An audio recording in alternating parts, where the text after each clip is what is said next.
From 1870s, 1880s, all the way to the 1960s, laws, called Jim Crow laws, separated blacks from whites. These separate but equal facilities were not equal, and everything from schools to movie theaters to train cars were segregated. The southern states especially enforced these laws. The separate but equal motto originates from a court case known as Plessy v. Ferguson. In 1890, Louisiana adopted a law that separated blacks and whites into different train cars, the Separate Car Act. 2 years later, in 1892, a man by the name of Homer Plessy was arrested for refusing to sit in the colored car. The case reached the Supreme Court in 1986, but the court ruled that the law was not in violation of the 14th Amendment.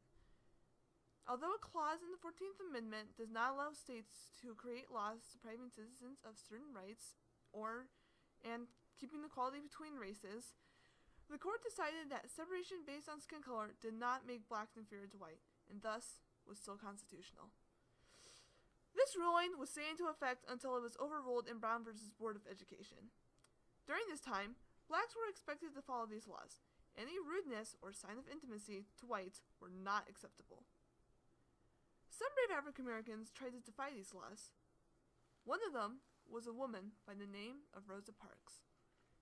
Living in Montgomery, Alabama, the buses were segregated with whites sitting on one half and blacks on the other. However, this line was prone to change. When Parks was asked to move from her seat for a white man, she refused.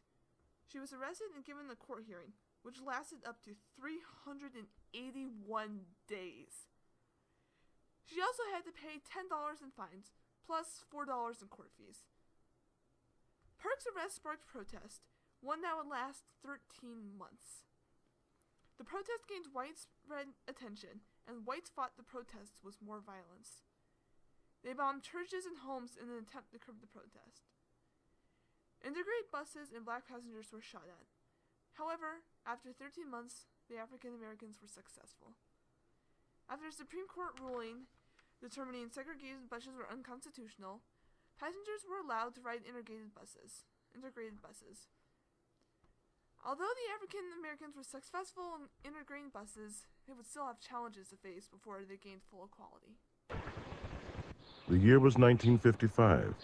King's first job as a minister was at the Dexter Avenue Baptist Church in Montgomery, Alabama, just across the street from the Alabama State Capitol. Black bus riders who paid the same fare as whites were required by law to give up their seats to white riders and move to the back of the bus as the whites boarded. When all seats had been taken away by whites, the black riders had to stand. When a black woman named Rosa Parks refused to give up her seat, she was arrested. We, the Negro citizens of Montgomery, engaged in a nonviolent protest against injustices and indignities experienced on city buses. On Monday, December 5th, 1955, there were no black passengers on the buses of Montgomery. That night, a committee was formed to carry on the momentum of the one-day boycott. Martin Luther King was elected its president. We go back to the buses, let us be loving enough to turn an enemy into a friend. At the age of 26, in his first action as leader, King gave an electrifying speech calling for an active refusal to cooperate with what he deemed an evil system.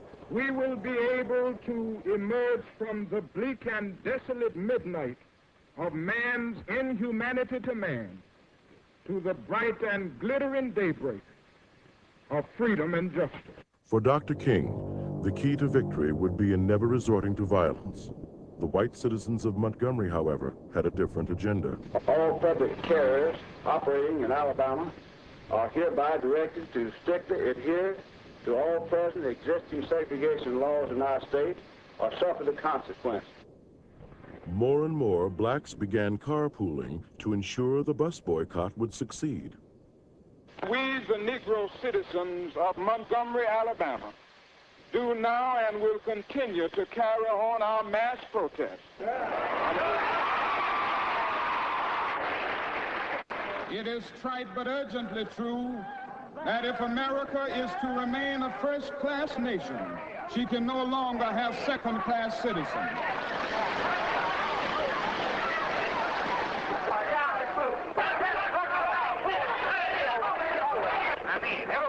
Stay off the chair.